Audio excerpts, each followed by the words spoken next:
daawwattoota nagaa jirtu nagumaa ani fayyaa kooti galatooma kiyyaa ta'u har'a yaada tokko isin qabadhee dhufee yaadichis maali yoo jettanii yeroo baay'ee jechuudha obboloonni keenya wanta kanaan miidhamaas jiru miidhamanis jiru jechuudha warri miidhamaniiranis jiru warri miidhamaa jiranis jiru warri immoo gara fuulduraatti waan kanaan miidhamuudhaaf deemanis ni jiru jechuudha. Kanaaf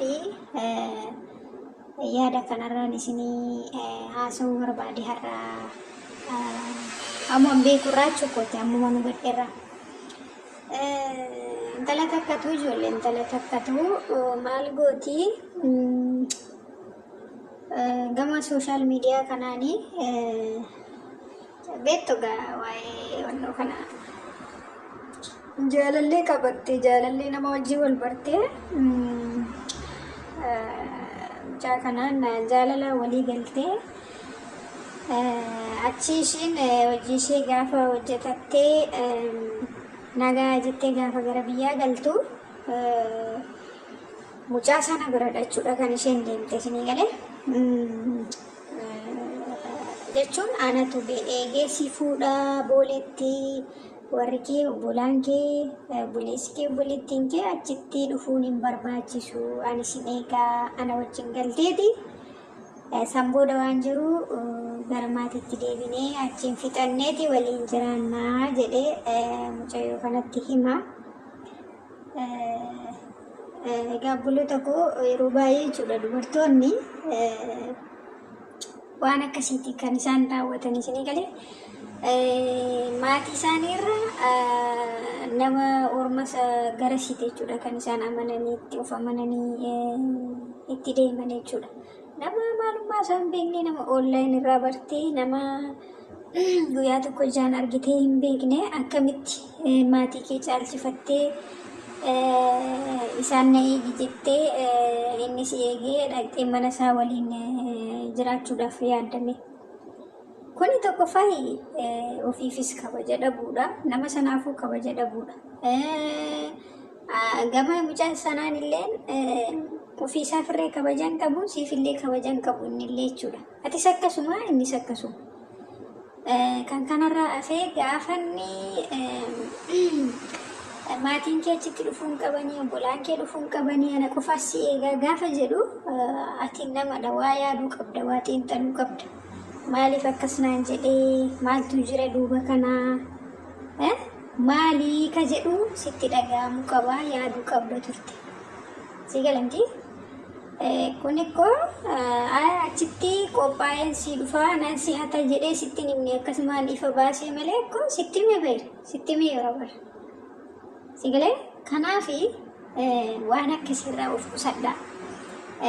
Amma galtanii si fudhatee gala achitti eenyuun kee hin jiru namni ati beektu achi hin jiru bakka mana kiraasaa fuudhee si galchaa achi deemtee waan barbaadde waliin dalagdee yoo fedhe lubbuu kee baasee achitti si gatee mana sanaa jijjiirratee badaa. Yoo fedhe immoo waan barbaade si wajjin dalagee gara booleetti si deebisa achi akka nama haaraa reefuu gara biyyaatti galeetti maatii keetti bilbiltee booleerraa dhufanii si fuudhanii gara mana maatii keetti galtaa jechuudha. Kuni ta'uu hin qabu jalqabuma isaayyuu si galee kuni ta'uu hin qabu namni booruu fi si barbaadu namni jireenyaaf si barbaadu maatiin kee achitti dhufuu hin qabu. Bolaan kee dhufuun wanii siin hin jiru jechuudha. Dhoksaan hin barbaadee fi boruu si wajjin argamuudha. Namni karoora qabu, namni ofitti amanamummaa qabu waan akkasii siin hin jiru. Si galee iddoo sanatti si eeguu danda'a beeki. Si eeguu hin danda'u, si eeguu hin qabu jechaa hin jiru amma si eeguu danda'a. Garuu maatii kee dhowwuu hin qabu, bolaa kee dhowwuu hin qabu. Iddoo sanatti maatiin kee si yoo isa argan rakkoo hin qabu.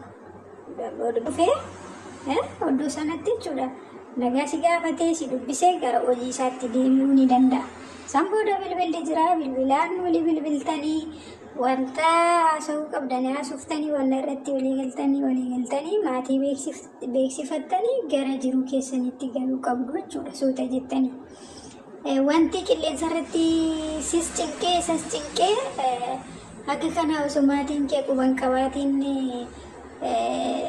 obbolaa kee maatii kee dhoksitee isa bira deemtee waan hin taane keessas galtuu hin qabdu jechuudha.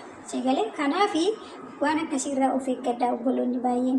Gariin wanta qabatteetuma waan harkatti qabattee galtee bututtuudhuma jechuun waan na biraa garuu bututtuudhuma sherree wanni kan zarafamtee hatamtee baafamtee bakka irratti gatamtu ni jirti. Gariin ammoo kan lubbuu ishee haala kanaan dhabdeettu jirti obboloota. Na hubattudha yaada. Kanaafi waan akkasirraa of qusadhaa.